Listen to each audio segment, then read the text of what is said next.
We'll call to order this meeting, and I think my clock's a little bit fast here, so we'll call it 5:02. 5:02, we'll call our open session. So I'd like to call this meeting to order. And any disclosures of indirect or direct pecuniary interest? No. None. Oh, Ian, did you have one, or did you say none? I said none, sorry. Okay, very good. So none there. And Madam Secretary, any preliminary matters that we need to cover off at this time? There are not. There are not. Okay, very good. So can I have a motion to approve this agenda, please? So moved. Very Second, good. Ken. Okay, and thank you, Ken. All in favor? Yes. Aye. Okay, very good. So we just, for the public, we just came out of an in-camera meeting. So we are now convening into open shut session of the Police Services Board meeting. And we're on item 7. And at this time, it's always so exciting to have you here, Mary Lou Archer. Excellent. Thank you very much for joining us today. And you are going to update us on the victim support grant today. Yes, thank you for the opportunity to tell you about it. Recently, I had the opportunity to work with Acting Sergeant Jason Moore, and we put forth an application to the ministry for a victim services support grant. And I'm happy to say that we were awarded the full amount that we requested. The focus of the grant is to better serve victims and survivors of intimate partner violence and human trafficking. And the way that we want to do that is develop a mobile technology unit so that when we go out to victims, we can give them the opportunity to tell their story right then and there. So often victims may not be able to leave the household due to childcare issues, or perhaps a victim of human trafficking doesn't want to come to the police station. So often they'll make other arrangements to meet with the police later at another location. And sometimes there's influences then that cause them not to show up, or their story will have changed in the few days that have gone by from the original event to the time that the police are able to actually get a statement. So being able to come to them and they can provide a statement in a place that's comfortable for them, whether it be their residence or another mutually agreed upon location. It's a real victim-centered approach to assist victims. And not only that, we worked closely with some key community partners, Family Transition Place and Caledon Dufferin Victim Services, and the Dufferin Situation Table, so that they as well that can attend with police to look after any support or safety concerns for the victim or their family right then and there. So very excited about this opportunity. We were awarded $45,387, which will allow us to buy 2 mobile units per year, which would consist of laptops, cameras, and all the required accessories. As well, it will allow for 1 hour of training for 80 officers each year of the 2-year grant cycle. So not only are we covering off the technology piece, but the training for the frontline officers, and we would do that in collaboration with our community partners that assisted us and partnered with us on this grant. So it's a real win-win. It's amazing. Congratulations. Board members, any questions for Ms. Archer? I think the report said it all. Yeah. Anyone else? No. Mary Lou, the mobile technology, I was just thinking about how that would all work. It's literally just the laptop and the camera, right? That's what comes, and is the camera as part of the laptop? Is that how it? The camera would be separate, and it would include like a tripod and then any required hookups and accessories to make everything work, so that the officer can be not only recording the interview audio and visually at the same time. Got it. And it's the officer on scene who would conduct the interview. They wouldn't be linked in with someone else with these special skills. It's their remote. It's the person that's on scene. It's the person that's on scene, yes. Very good. And if I may, since no one else has any questions, do you know how is it if they had set the limit at the 45,387 And I think it's amazing. Congratulations to you on receiving the 100%. Do you have an indicator of why we received the 100%? Was it based on need for our area, or just your excellent English writing skills, or how did we be so fortunate? I think that it was what we requested, and we were able to articulate the need for the full amount, and as a result, we were successful. You never really know how the ministry allots the larger sum of money to the various police agencies that apply for it. But the biggest part of it is being able to articulate the need and support it. And I think we were successful with Acting Staff Sergeant Moore putting that all together and doing it on a timely basis and getting it in on time. So it all came together nicely. That's amazing. Very good. Will the town or the Dufferin OPP detachment be putting out a press release regarding this win? Please don't tell me it already went out and I missed it. But no, I don't think we have yet. It's definitely something that hasn't crossed we haven't thought about it yet. I think Jay's still in the process of getting everything together. So once we get it all looked at, then yeah, it's probably a good idea. It's something we will look at for sure. Okay. I think it's such a great win that the community would want to understand what this is all about, and it makes perfect sense to me to have it, the way you describe this, to have people go into the police station. Not that it's filled with nefarious characters. It can be an intimidating place, I guess, to go. And if we can do it at residence after some traumatic event, I think it's just such a wonderful thing. So kudos to you, Mary Lou, and for your support and your team, Inspector Ward, and just think it's great. So congratulations to Sergeant Moore as well, and our thanks. It's very good. Okay, thank you, Mary Lou, for joining us and providing that insight. You're very welcome. So board members, can I have a motion to receive that report from Ms. Archer? Very good. Member Rose? Second, Ken. Okay, thank you very much. All in favor? Yes. Yes. Yes. Okay, very good. So it's the exciting time, ladies and gentlemen. I feel like we need a drum roll, but it is the ward report time. Item 8, the ward report. And now, Inspector Ward, now, do you get this treatment when you attend these other police services board meetings, or do you feel special and treated with great welcoming kids gloves when you're at this meeting? There's no way you get this treatment out everywhere else. I feel like I'm on a pedestal when I'm with you, Todd. That's excellent. That's excellent. So I'll turn it over to you, sir.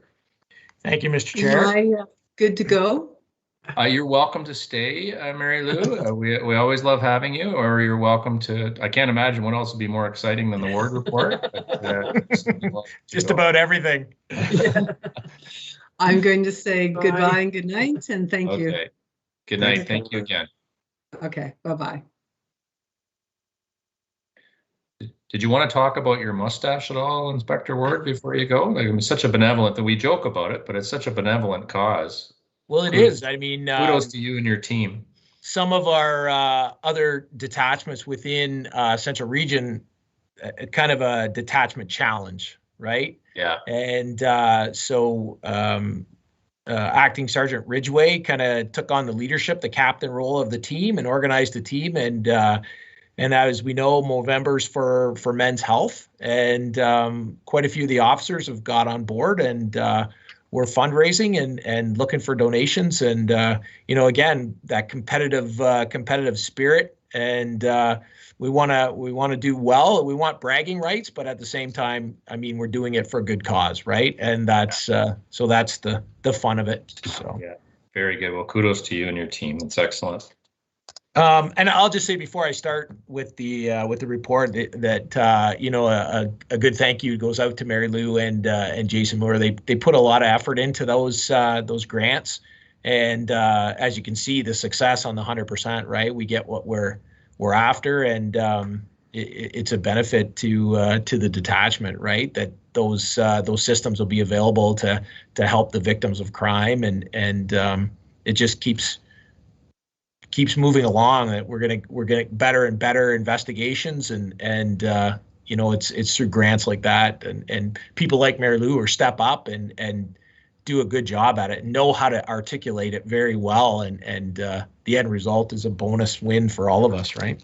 Yeah, agreed. It feels to me like my perception is that we've done very well in that department in terms of getting these grants. We've been very fortunate, but I think that the credibility, the credit deserves to go to yourself and Mary Lou and your team for being able to get these things in, and it certainly eases the burden to the taxpayer and also offers benevolent services to the rest of our community. Like this one in particular, yeah, I think is absolutely needed. So your comments are.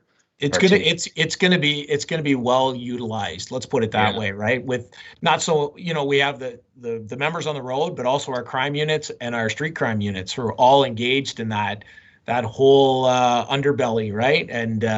And sometimes the victims of crime, it's like you said before, it's intimidating to come to the detachment, right? Whether you've had a bad experience or you think someone might see you, there's all different kinds of perceptions that go on with that. So if we have the ability to get a better and true statement where the person is comfortable in their own environment, it's just it's a win for us, right? So that's great. So carrying on, we're going to look at the third quarter report. So that's from July 2021 till the end of September. I'll quickly go through. As you can see, the first couple of pages are not much. We go into the calls for service billing summary report. Now, this doesn't really apply to Orangeville at this time because of the transition contract, right? But I like to leave it in just so you kind of have an idea of the types of calls that the officers are responding to. So I won't go through it in great detail, but as you can see, the first column, July to September, you see the number of calls that we're attending, and then the year to date.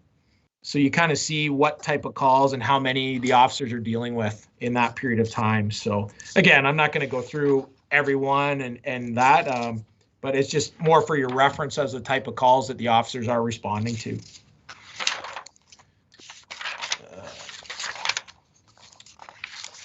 We'll flip over to, and again, the records management system, when we go into the pages with violent crime, property crime, drug crime, it just kind of gives you a snapshot, again, from July to September.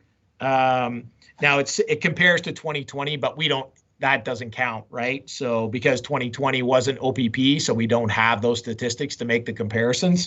You know, as we know, we're building the 3-year comparison now with the transition contract. But again, it just kind of gives you an idea of in those months, the number of calls, right? When we're looking at 11 sexual assaults, 18 assaults, 17 other crimes against person, which could be threats, harassment, that type of call. Again, you know, one of the big ones that we look at in the property crimes are theft unders. You know, which go into the shopliftings, the theft from unlocked vehicles, that type of thing. The ones that we try to get out there and tell people to make sure your cars are locked, make sure you don't leave your keys in them, that kind of thing. When we go into the drug crimes, again, right, for that period, there was 5 possession charges and 1 trafficking charge laid.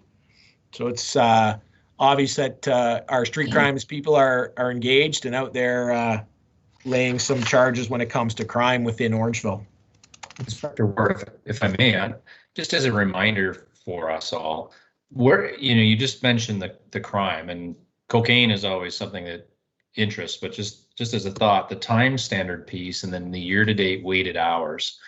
Are you saying to us in this report that we've spent 39 hours as a total detachment on cocaine possession for those 6 items? Is that what that means? Is that what we're saying? So those 6 would have potentially taken 39.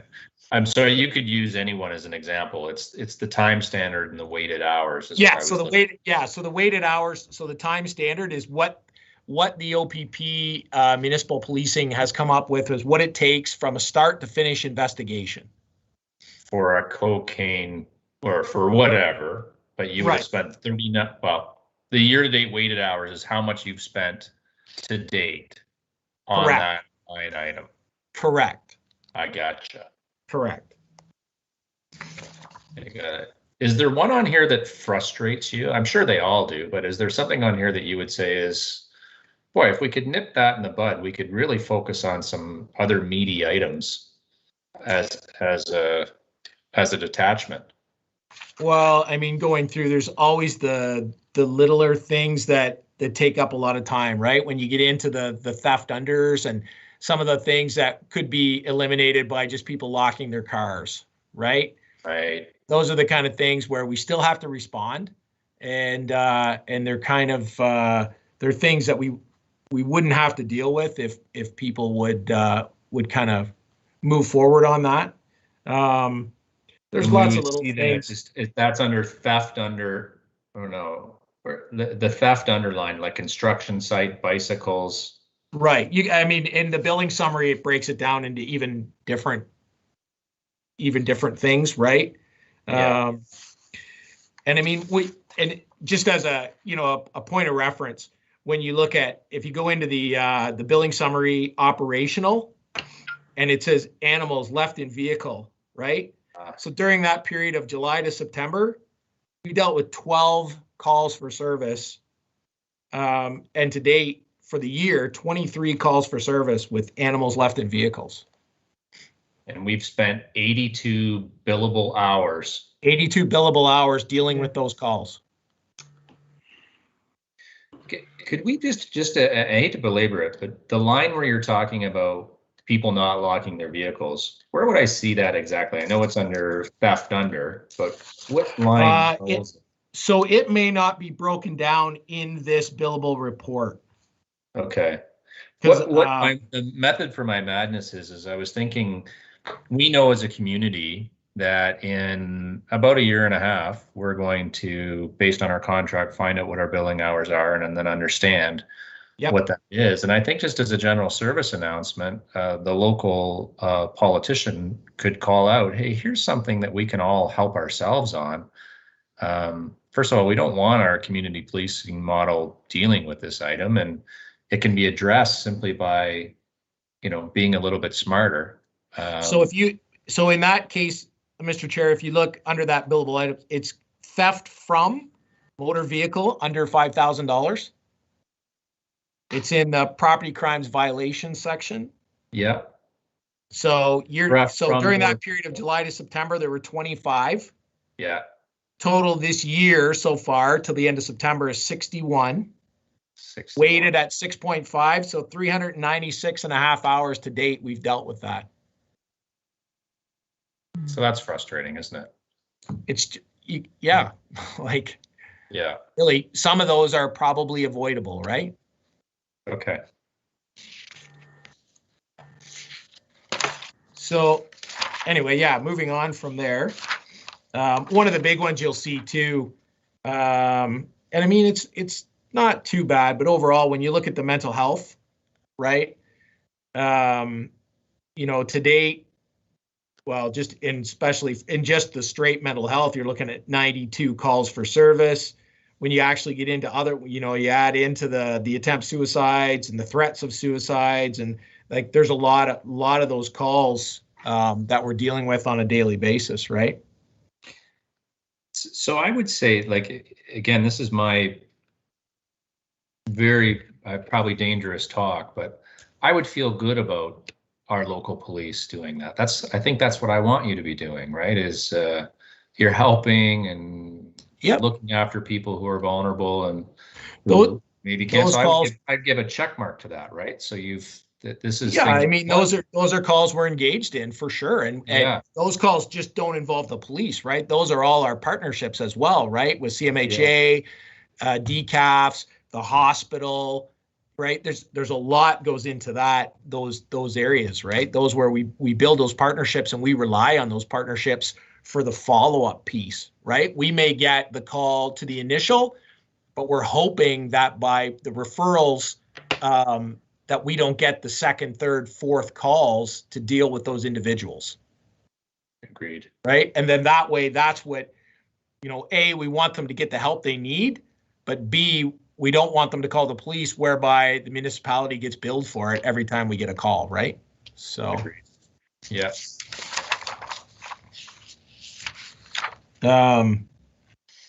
anyway, but we can go through that. There's lots of questions, you know, lots of stuff when you go through, when you actually break it down and you see the type of calls we're dealing with, like, you know, suspicious persons, right? Like, look at July to September, 84 calls of suspicious persons, right? Total 194 for the date. Look at domestic disturbances, right? So anyway, moving on from there. We'll get into. If I may, on that operational 2, where you've got the, it's at the page, well, it's in our thing in 14, but operational 2, would you group all false alarms together? So false alarm hold up, false alarm others, and false alarm canceled? Yeah. So All false alarm others will be ones that we actually attended, right? Like the accidental accidental trip would be probably, you know, your store, some of those things that where we can actually classify it as an accidental trip. The false alarm others are ones where probably weren't classified as, you know, you couldn't determine it went off, but why did it go off? They're again false, but why, right? Did the air blower kick on and move a sign and that set the motion detector off? Well, we'll never know, right? Yeah. So, okay, moving on. Get into the provincial offense notices and the part 3s. So the part 3s, right, are the actual summonses to court related to provincial offenses. Anything where there's over a fine of $500. So as you can see, total for the year, right, we're at 92. Last year was 129, so we'll probably be ahead of the curve on that one by the time the end of the year rolls around. Part 1, when you're looking at our provincial offenses, when you look, we're already at 1,000 compared to 983 last year, and we still have 3 months to report. So we're going to be well above the enforcement rate of last year. So one of the other things I'm going to touch on, and you don't have this, I just got this data today. So we did our little focus patrol on Zina, Clara, Broadway area, where we had those lots of complaints, the noise, different things. So we did a 25-day focus patrol in that area. And the results were 8 unnecessary noise charges, 2 no mufflers, 14 stop signs, 2 seat belts, for a total of, well, they got that wrong there, but anyway, you can do the math on it. And we totaled up putting in, what did we get? 17 and a half hours of enforcement. That's great. Can you just tell me that? What you got? 8 unnecessary noise, 2 muffler, 2 seatbelt, and what was the 4th one? I'm sorry. 14 stop sign. 14 stop signs. Okay. Were those local residents or those passing through? A charge is a charge. Okay, just curious. And I don't know. I'm not tracking that. Yeah. So anyway, I'm pretty satisfied with the results there. I mean, the enforcement piece, and again, right, it does show us that there was a problem there, right? More so with the stop sign than anything else. So, you know, I think you feel the same way, Inspector Ward, and I just share mine. We're grateful that the OPP are out there and providing that service. I'd prefer, honestly, that no one got a ticket. It's not really what I want. We're going back to your ride along again, are we? Yeah. It's the joke there is I got to determine, we pulled a few people over and I was given the chance to determine whether or not people would get tickets. And I'm such a softie that I gave nobody a ticket. I just gave them all warnings.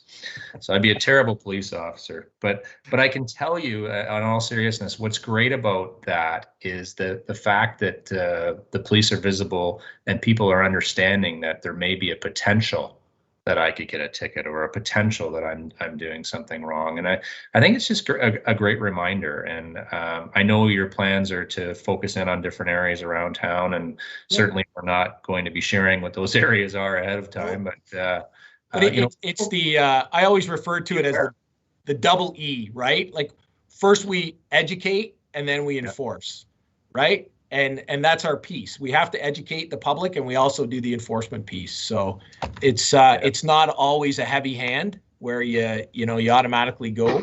There's discretion, and you try to educate, right? And then sometimes you have to go straight to the enforcement piece, and that's the job. So. I just think it's excellent and very appreciative. And I know traffic has been a big concern of a lot of the citizens, and I think this will certainly help to address it. And they're grateful to see the presence. And it just popped into my head. The 2 black cats actually arrived this week. Oh, great. So once we get that going, our time window now is going to be a little bit limited because of the cold weather setting in. But we should be able to at least get them deployed in a couple spots before the really cold weather sets in and we can't utilize them. So, we still have our list, I think, of a couple spots there that we were identifying where to kind of deploy them first, and we'll see what we can do before the bad weather hits. But we know we'll be definitely up and running with them next spring for sure. That's excellent. What is that temperature again, Inspector Ward, on the black cats? How low can it? I'd have to look and see. I don't know, but I just know that once it gets colder, it starts to drain the battery. So then you don't get the prolong, right? Where you like to do 3 to 5 days to get an accurate read. You might not get that out of the battery because the cold weather drains it really quick. So. Got it. Thank you. So moving on, the traffic fall control registry, it just lists the motor vehicle collisions we've had, and location and primary cause. As you can see there's a couple that were ability impaired by alcohol.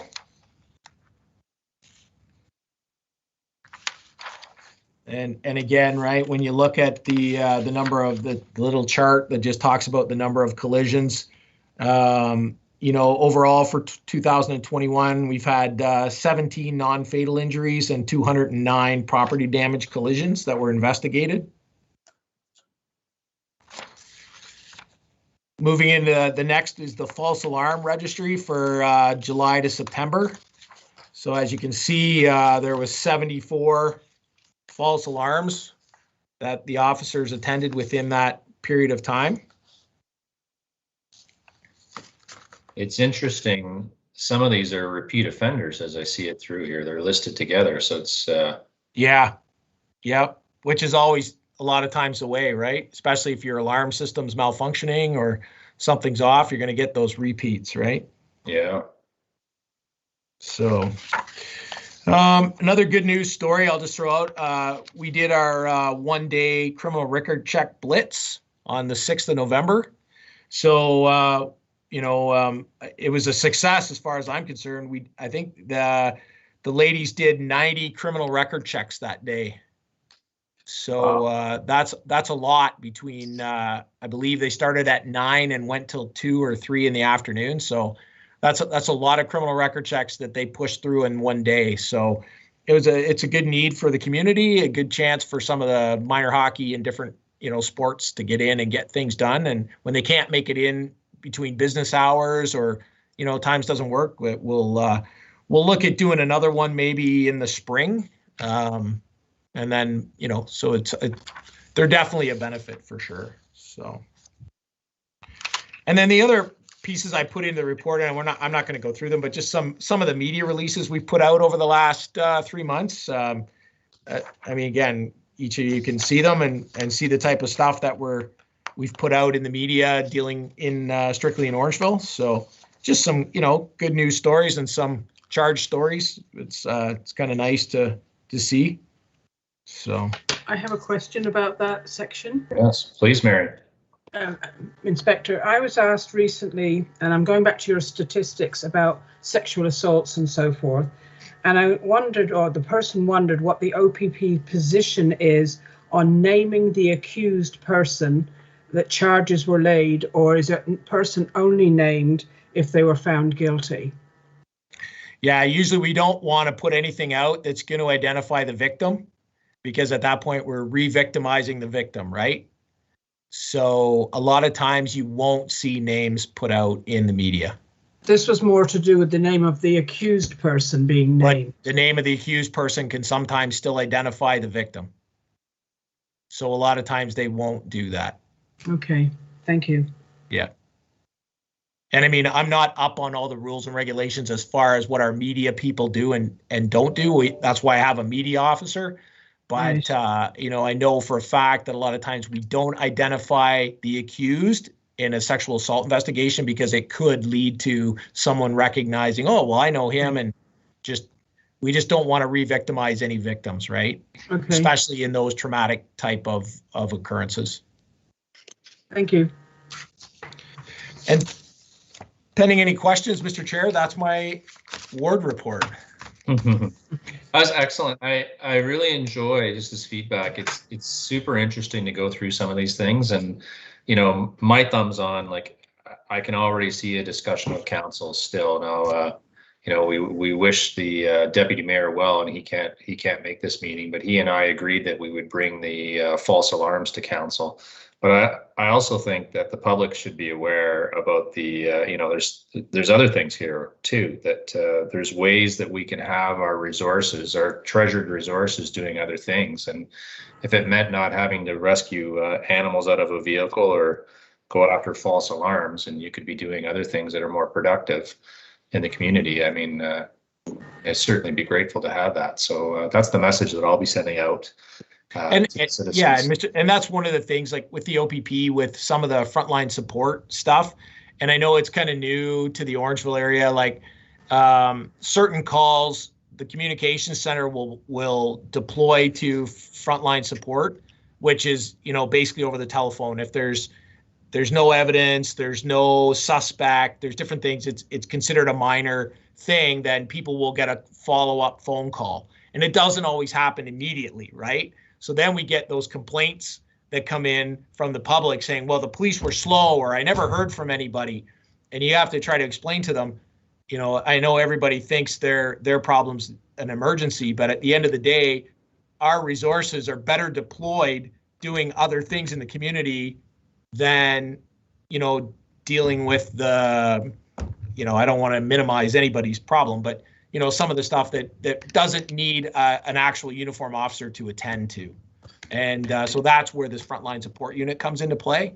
It's a bit of a transition to get the citizens in Orangeville and some of these that have never experienced it, to try and explain to them, well, this is why we do it this way, right? It's to kind of, we don't tie down the uniform officers on the road that actually can be utilized doing something else that is of a higher priority.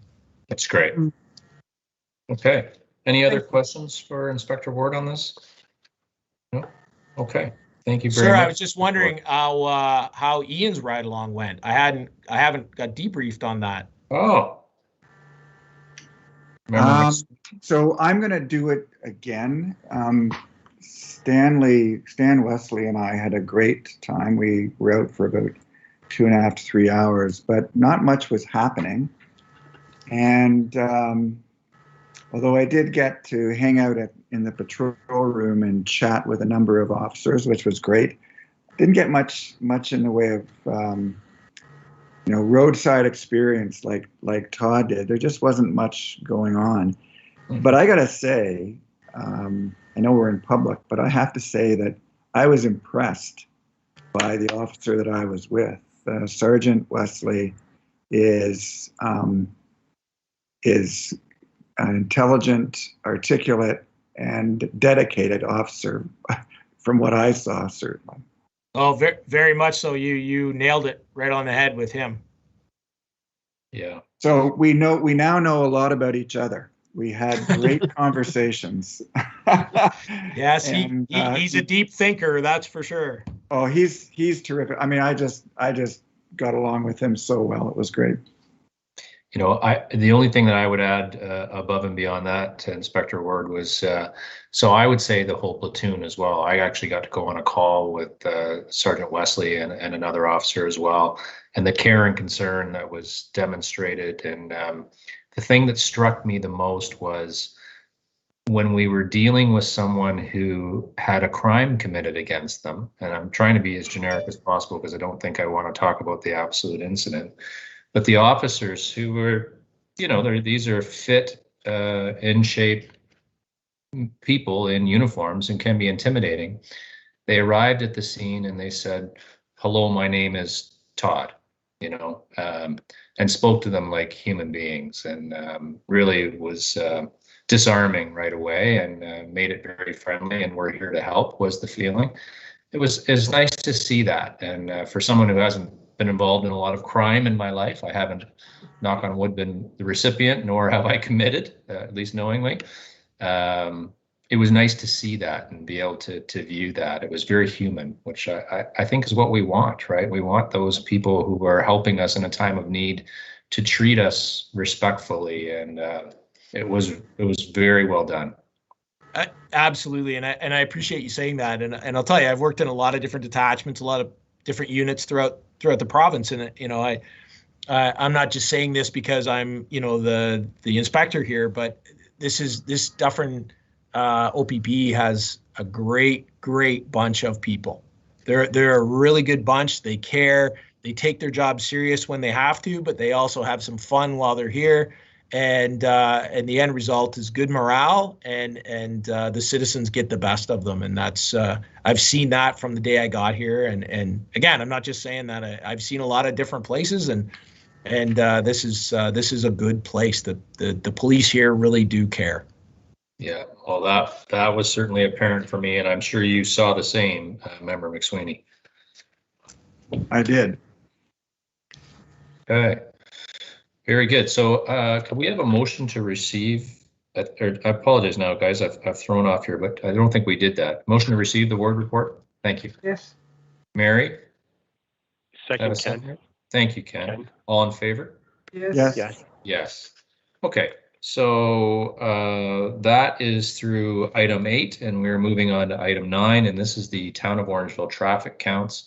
This, ladies and gentlemen, was an item that was presented at Town Council, and seeing as I sit on both organizations, I just thought it would be interesting to give you a little bit of an update about what is happening. So on the traffic count side, basically the report, and you can go online and see it. I just thought I'd give a verbal update. I actually included it. I just sent around an email and attached very good. the spreadsheet Okay. for item 9 and 11. Oh, excellent. So that template, what struck me, and Inspector Ward, I imagine you're not surprised by this at all, but you know, the #1 busiest spot in town is Broadway between Sea Line and Diane Drive. And a surprise to me, but there's 21,000 cars a day on that section of road. You know, and if you think about that, we have 30,000 people in this town, and not everyone drives. So obviously that is a major thoroughfare. And then #2 spot, and I won't bore everyone going down a list, just the last one I'll repeat, but Broadway between Town Line and 4th has 16,000 cars a day. So there is some very, very busy sections of roadway, and you know, it's a lot to look after for sure. Anyway, the reason that was presented at Town Council was obviously looking at traffic calming, and that's something that we talked about previously, and we'll come back to council, and I'm sure that Inspector Ward will be involved in that as well as we try and figure out what to do with our community. So that's all I wanted to share, and Vice Chair McSweeney, if you've already sent that around, that's just great. Thank you for doing I think that. I think they were in the package, but I just couldn't find them. Yeah, they were included in the email. They were not assembled into the package because they're different file types. That would explain why I had them twice in my folder. Thanks, Heather. Okay, Okay. very Sorry good. about that. It just doesn't display as well if for the Excel, you can't navigate in a PDF like the Excel. Gotcha. Not an issue at all. Why don't we do that if we receive that one, and then I'll come in and we'll talk about item 10 next. And I think they kind of dovetail together, actually. So if I could have a motion just to receive that mild report on item So 9. moved. So moved. Thank you, Member McSweeney. Could I have a seconder, please? Mary, thank you. All in favor? Yes. Yes. So parking one side of the street. So this one actually came up. It came to town council a few months back, and the idea here is to ensure that our emergency vehicles, I guess not necessarily your emergency vehicles, Inspector Ward, you would have a little easier time navigating, but our emergency vehicles, ambulance and fire in particular, could get up and down the roadways in a reasonable fashion. Plus, it was determined that there was some safety hazards in some of the streets because of the parking on both sides. So as of spring, most of the streets in town, there are a few, will have parking only on one side. And as an example, the street that I used to live on, which is Spencer, portions of Spencer would be parking on both sides, and portions will be parking on one side. But that is just an example of it's an aberration. The majority of streets will be parking on only one side. And then that dovetailed with the next part of the discussion, which was if you simply do parking on one side of the street, the issue has been that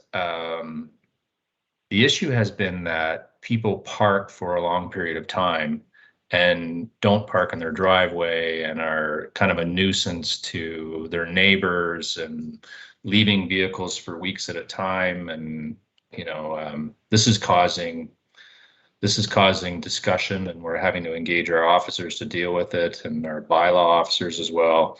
So town council is actually looking at adopting something similar to Brampton, perhaps. None of this part of the story is quite done yet, but there would be parking limits in terms of time as well. So instead of being allowed to park in perpetuity, especially from spring through fall, you would be given either an hourly or a daily limit. I'm not sure exactly how it's going to go, but that's the next thing to be looked at, because simply going to one side is just going to create issues unless there's something tying it with a time limit.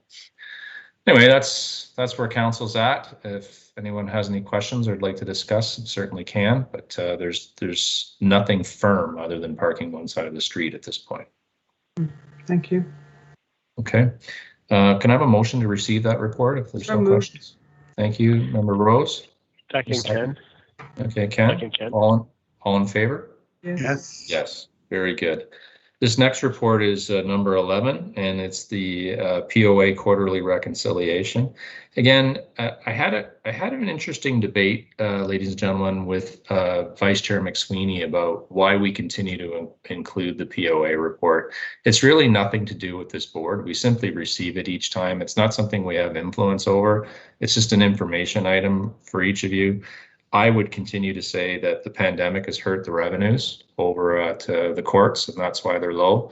However, if you look at the quarterly revenues, you can see that those quarterly revenues are starting to grow as we come out of the pandemic a little bit more. So it was 152 in Q1, 197, and now it's 206. And those are hundreds of thousands of dollars, right? So $206,000.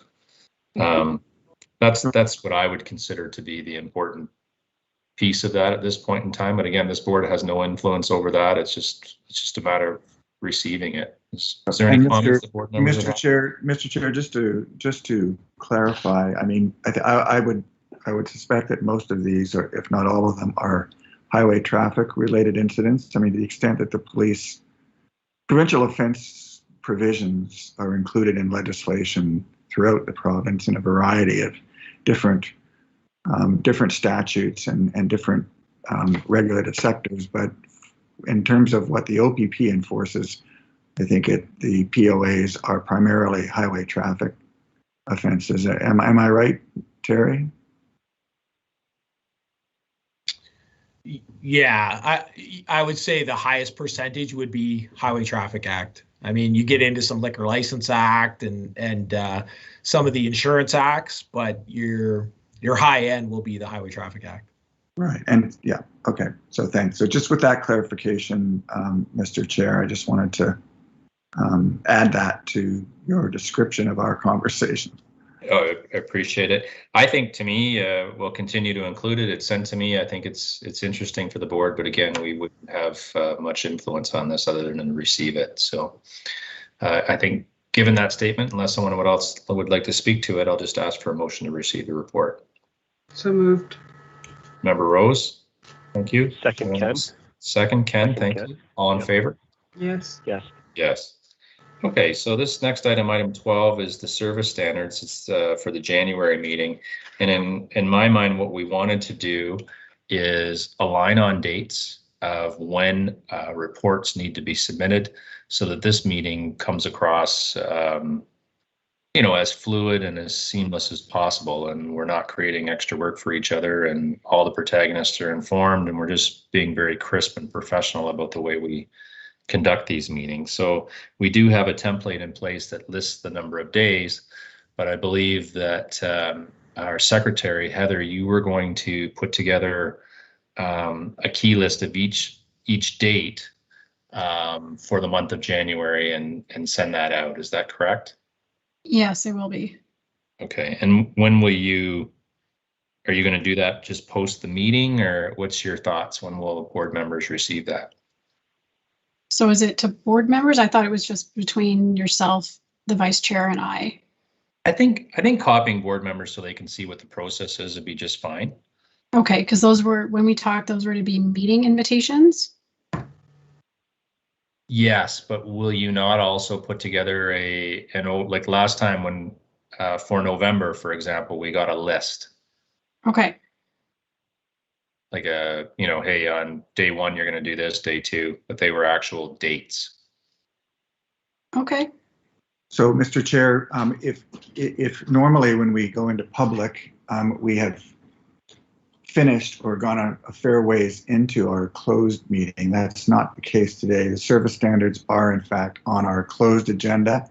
So we would probably be in a better position to report on it had we had that closed agenda discussion to be Okay. together. So, I think perhaps what we're reporting is that we have a service standard policy that we are going to approve in closed, and from that service standard policy, once approved, we are going to organize ourselves around by putting actual dates on the time deadlines described in the service policies every month, so that we keep ourselves on track, and that Heather will produce that document and circulate it to board members prior to the next month worth of tasks relating to the meeting and post-meeting.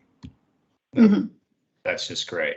And why that's important is if we're having guests at this meeting, guest speakers, that sort of thing, we'd be able to inform them as well, and off we go. Right. Okay, very good. So I guess we're going to talk about that. We have to go back in the closed and finish up, but we'll talk about the absolute details behind that in closed session. Mhm. Okay, so a motion to receive item 12 for now, as is. So moved. Member Rose, thank you. Second, Ken. Ken, thank you, Ken. Okay. Okay, all in favor? Yes. Yes. So item 13 is the public board minutes. Those public minutes from our last meeting are in the package. And what we'd love to do is get approval on those and then to submit them to council for the next council meeting. So could I have a motion to approve the public minutes from our last meeting? Ken, are you going to do something first there? Yes, Okay, I'll move very it. I'll good. move it. Okay, thank you. Member Rose, you'll second? Yeah. Thank you. Okay, all in favor of approving Yes. those public minutes? So, Mr. Chair, just before we do that, Yeah. Vice Chair McSweeney had a note to ask Member Rose about an item. Okay, thank you, Heather. And I got back to him. With that, I think. Or I got back to Heather and said, as best as I could remember, I just wanted it to be received as information.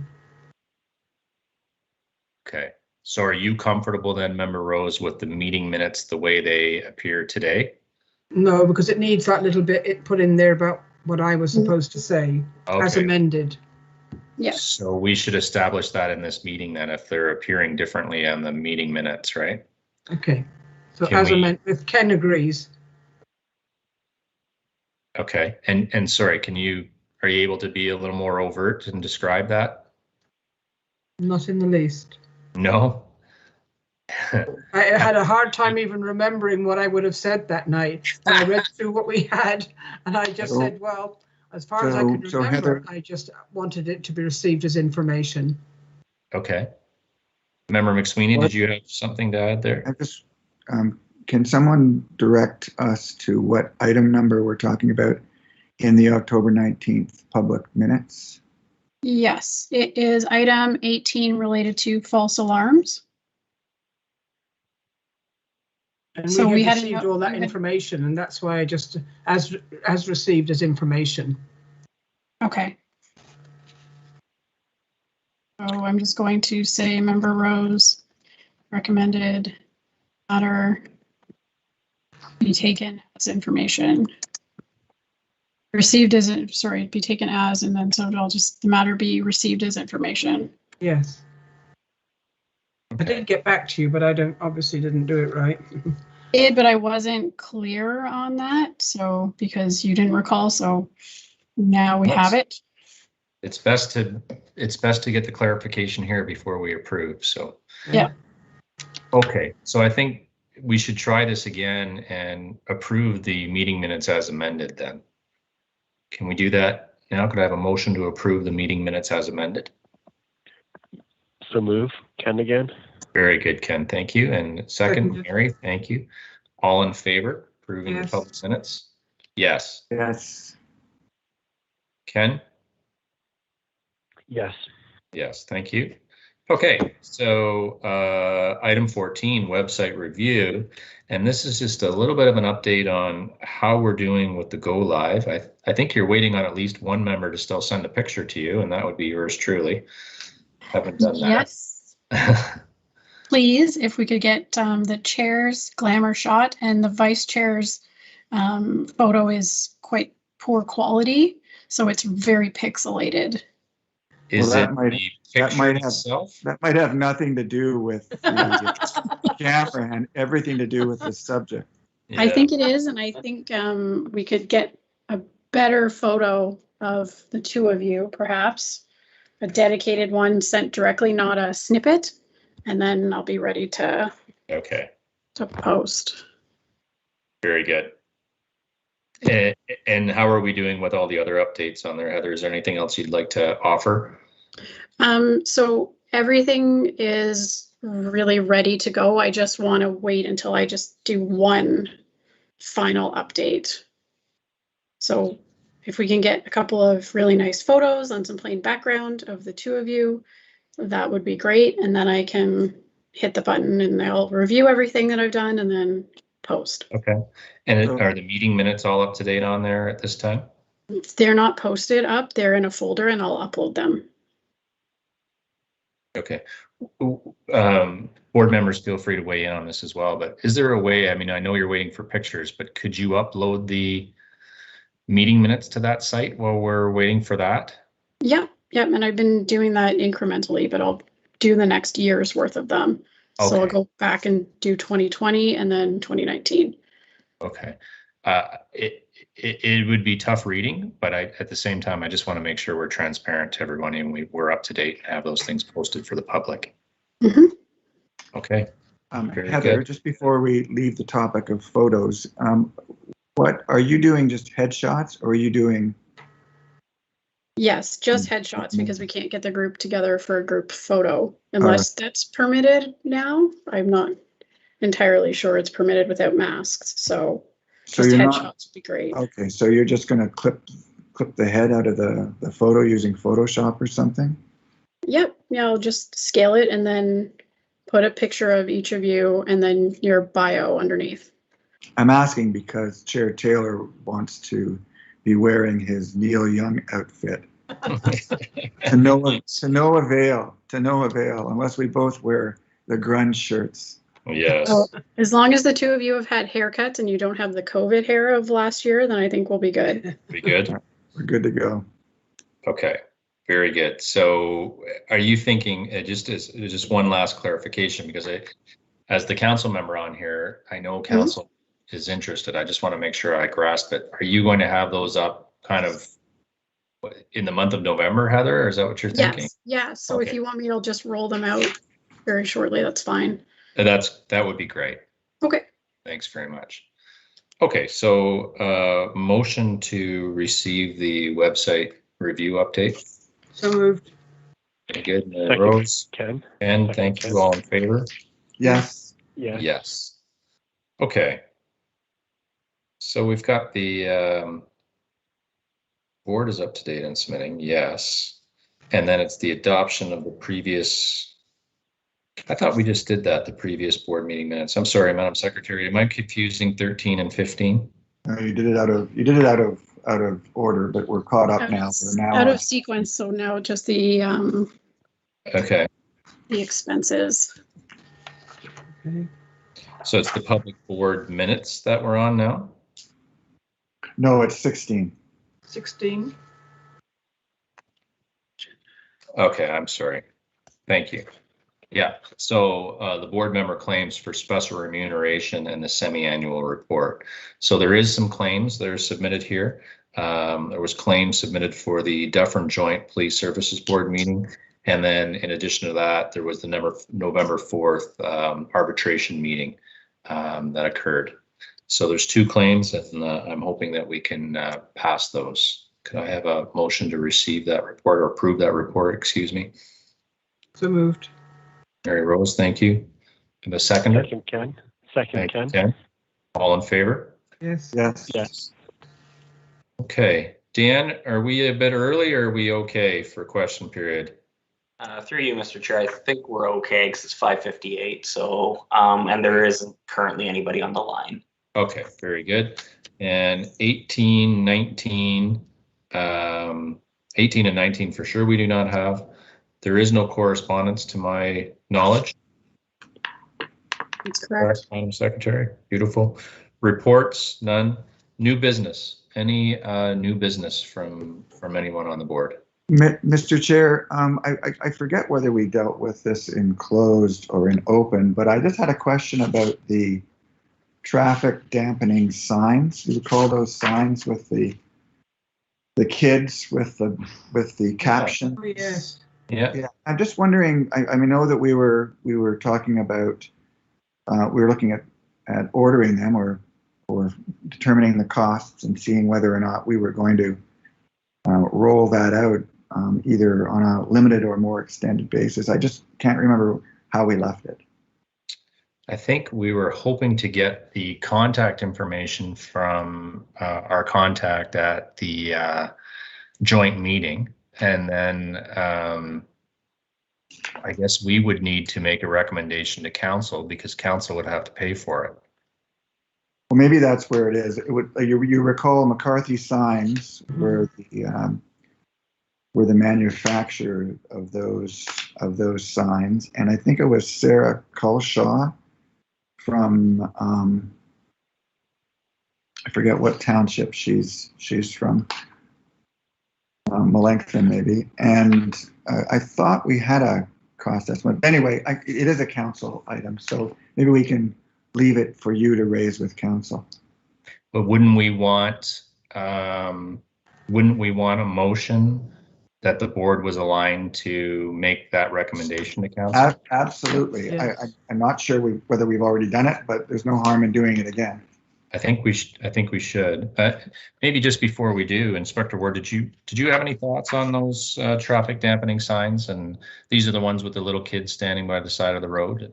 Do you think this is a good initiative, or what's your thoughts on? Well, I mean, anytime we're trying to do some traffic calming is a good initiative. There's all different kinds of things out there right now, and if this is one that you guys support, then I'll support it as well. Very good. Okay, so board members, can we be specific as we're making this motion? Like how many signs would we want to have? So let me just, if I might, Mr. Chair, let me remind everybody, I just pulled up the October 22nd email. So this was after our October 19th meeting. So just to remind everybody, 4 of these signs cost $1,243. And they were purchased from McCarthy Signs directly. And I think board members have already seen the photos of the signs. They're great. And so I think that's the relevant information. So I guess the recommendation is that we should talk about how many signs, but I'm not sure we're in a position to deal with that now. We really have to figure out, how many we need, because we're going to roll them out in X number of areas. Yeah. I wonder if we just simply ask council to consider purchasing them, and do we need a number and allow them to decide?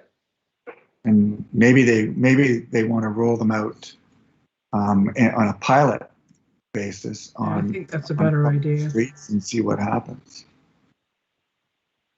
If you remember, one of the questions it was interesting that the municipalities that were using them, and they only needed them on a limited basis just because of their main roads and their side roads, whatever.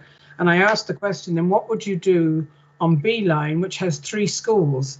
Are you looking for 3 sets of these or 4 sets of them, or where would you place them? I think we need a little bit more information before we commit anybody to purchasing or even deciding to use them at all.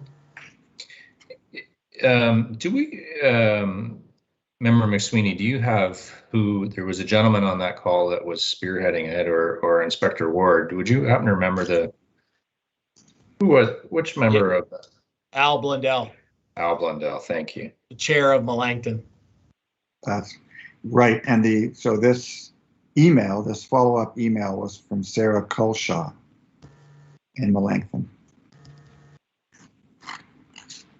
Well, Member McSweeney, since you've got that at the tip of your fingertips, would you be able to follow up with a note to her and see if there's any more details that we could get from them to make a small PowerPoint presentation for council? Yeah, I can do that. I could certainly. I'm happy to put it together if there's a little bit more information coming from her, maybe that would be helpful. And lots of times a 1-pager is probably ample. Yeah, I'm not sure what additional information we're looking for. I guess I'd be looking for what information they provided to their council before making a decision. Well, I know there was some results. Is there some things that would speak to the fact that this has been worthwhile? Is there any data supporting the fact that spending this money helped? Is there less traffic incidences in those areas? Like what would be the compelling reason to trust that we should spend our taxpayers' money on this? Mm-hmm. Small dollars for big payoff. But how do we justify the payoff, right? How do we say that this is? I guess if it's $1,500, it's an easy way. I mean, it's not a big expense, but councillors will ask why I should spend this. So I'm not pushing back. I will ask the question. And Mr. Chair, I just, again, right, it's the intent. I mean, your intent of the board is to try and, public safety, and there's your reasoning right there, why you want to spend this money. And it's not so much that you're hoping or you want to see results. It's your intent, right? Your intent is to slow traffic down to ensure that maybe someone doesn't get hit or killed. Yes. So, I mean, it's easy to articulate why the board is doing what they're doing. Yeah, I think so. And council is a benevolent group as well. They'll want the same thing. I'm just trying to anticipate what would be the questions. And I think Mr. Chair, I don't recall getting anything from Melanchthon, so I'm not quite sure what you're referring to. I don't have that information. Okay, but Member McSweeney, you do? Yeah, I just called up the email, and yeah, there's like 27 people copied on it. So I think, Would you, sorry to do this live, that's awfully boring for everyone, but would you be able to just send a little note to her and copy the rest of the board? yeah, And so then we I can could, do that. we'll all know. And Who is Mike? Who is Mike Faza Curley? he is the chair of Shelburne. Shelburne. Yeah. Yeah. So he initiated it to her. See, I don't know how I got this. Maybe I was copied. Okay. Terry, you were copied as well. Actually, it shows all the board members were copied. Is So it- if board members look in their inbox or their emails and search by traffic dampening signs, the October 22nd email will pop up. Because Okay. you're all copied. Very good. And I believe Can- that came out after the joint meeting, did it not? It's dated October 22nd. Which was the day of the joint, was it not? I think so. I think that was a follow-up vote from that meeting. Yeah. Okay. So how about this then? So we just need to be able to craft that we're unified. We want, if that's the case, then we'll have the information. I can follow up with council on my own. I just need support from the board that we're suggesting that this is something you want brought to council and considered. We can't dictate to council. We would simply suggest something they can look into. Could I have a motion to that effect that, we want these traffic dampening signs brought forth to council as a suggestion and further consideration? So moved. Okay, very good. Seconded. And Can I I will have- follow up. And so all in favor, we had Ian and Mary bringing Yes. that forward. Could I have the wording of the motion just to be certain? I think it's that the Orangeville Police Services Board is recommending that council consider purchasing traffic dampening signs, and Chair Taylor to bring to Orangeville Council. And it just, so that, when Terry mentioned the joint meeting, that's what I'm recalling from. That's why we don't see it in our minutes. This was a matter that was before us at the joint meeting. And so I'll have to look at those minutes to see what was said. Okay. Got it. So is that the end of new business, board members? Yep. Very good. Okay, so given that, I guess we're at motion to adjourn. So moved. Second, Mary? Ken. Ken, thank you. Ken. Before I say all in favor, just board members, we're going to go back into closed. And why don't we all give ourselves, what if we do that at 6:20? It's Sure. 6:12. Just give you a few minutes to recoup, and we'll see everybody in the closed session at 6:20. Inspector Ward, always good to see you. Thank you so much for your time. That was Thanks, fairly everybody. quick today. It was efficient. You are so. All right, everyone. Thank you very much for your time. Thanks, Good night. everybody. Take care.